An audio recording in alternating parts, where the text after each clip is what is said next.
सुन लेते थे, नोन कर लेते थे साने गुरुजी, और जमना लाल जी भी वहीं रहते थे।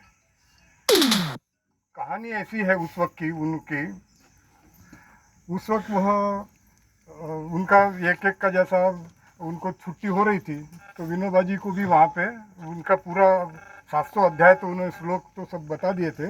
उसके बाद में उनको भी वहाँ से जेल से छुट्टी होने जा रही थी, तो उसको ये जो कैदी लोग रहते थे, कैदी लोग को पारिश्रमिक मिलता था, वो जो काम करते थे वहाँ पे। तो उसके लिए उन्होंने, कैदियों ने जेलर से कहा कि आप, हम एक आना मिलता था इसको, एक महीने का एक आना मिलता था, महीने भर काम करो। उस वक्त की बात है वो 1930 की। तो उन्होंने कहा कि हमको 2 आने दो। तो बोले, टेलर ने कहा कि 2 आने क्या इसके लिए चाहिए आपको? उन्होंने कहा कि ये विनोबा जी ने जो गीताई हमको सुनाई, उनको एक डोनेशन देना है, उनको पारिश्रमिक देना है, और गीताई की जो किताब पब्लिश की थी 32 में, तो उसको उनको एक किताब लेना है। उसमें कहानी ऐसी है, वो कहते थे विनोबा जी को, सबको, कि ये गीताई हमको अगर पहले समझ में आ जाती थी, आज जो विनोबा जी ने सुनाई, तो हमारे हाथ से जो क्या कहते हैं गुने हुए हैं या हमने जो गलती की है वो नहीं हो सकती थी। ऐसा इस गीताई का महत्व है। और उसके, ये तो अपने बजाज फैमिली के लोग थे, विनोबा जी को अपने कुलगुरु मानते थे, अपने फैमिली के गुरु मानते थे। रामकृष्ण जी हो, कमल नयन जी हो, राहुल जी हो, वह मुझे, और आप अभी देखेंगे विनोबा जी की प्रदर्शनी अगर वहाँ पे देखेंगे, तो आपको स्वतंत्रता के बाद में प्रधानमंत्री जैसे नेहरू जी हो गए, शास्त्री जी हो गए, इंदिरा जी हो गए, अपने मोरारजी देसाई, और अपने राष्ट्रपति जी, वो विनोबा जी के सामने यहाँ पे पवनार में आते थे, और उनके सामने जिस पद्धति से बैठे हुए आपको दिखेंगे, तो उससे वो उनसे ये लेने के लिए आते थे, क्या कहते हैं उनको, दीक्षा। ज्ञान लेने के लिए आते थे, या कुछ अपनी समस्याएं बताते थे। विनोबा जी पे विनोबा जी ये करते थे। ऐसे विद्वान विनोबा जी थे। आपको याद होगा कि विनोबा जी जय जगत कहते हैं। अब इसको तो 75 साल हो गए जय जगत कहने को उनको, विनोबा जी को। आज देख रहे हैं अपन, कोई ऐसा देश है क्या कि जय जो जगत बोलता है। अलग, दुनिया से अलग रह सकता है? यानी उनकी दूरदृष्टि थी, और उनको 13 भाषाओं का ज्ञान था। फिर वहाँ पे तो 9 भाषा का लिखा दिखता ही है अपने को, तो उनको वो दिखेगा।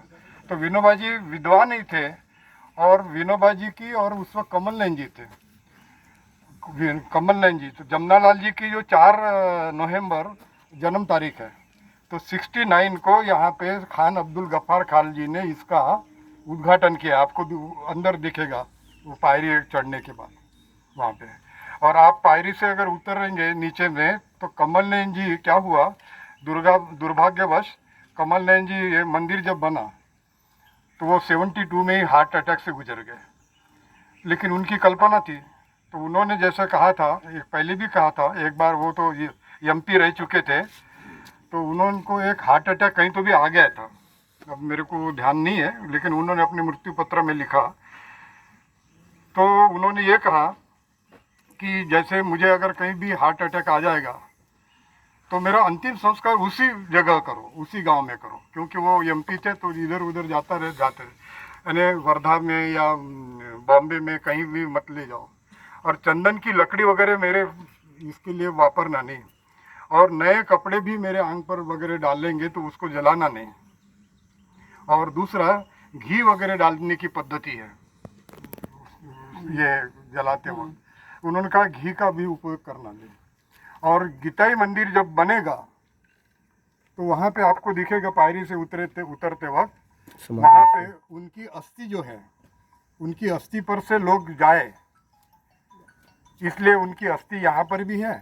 और उन्होंने अपने मृत्यु पत्र में ये भी लिखा था कि अगर मैं मदर के पहले भी गया, तो मेरे अस्थियाँ, मेरे पिताजी का जहाँ संस्कार हुआ, अंतिम संस्कार यहाँ ही हुआ है। वो पेड़ जो दिखता है अपने को उस वक्त, ये आज जो सुशोभन लग रहा है, ये गीताई मंदिर बना, उस वक्त केवल मैं जब यहाँ पे 71 में जब आया, मेरे प्राचार्य जी के साथ में वगैरह आते थे हम पैदल यहाँ पे अपने ये करने के लिए, तो उस वक्त यहाँ पे सब ऐसी क्या बोलते झाड़ थे जिससे चलना भी ज़रा संभल के चलना पड़ता था।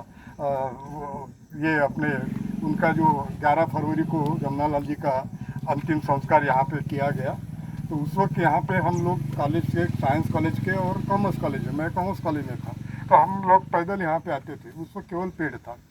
तो उस कमल नयन जी ने यह कहा था कि मेरी अस्थियाँ भी, मेरे पिताजी की अस्थि जहाँ है वहाँ पे ही रखना, और एक अस्थियाँ गीताई मंदिर के यहाँ से मेरे अस्थि ऊपर से पैर देकर लोग जाए, ऐसी उसकी उनकी भावना थी।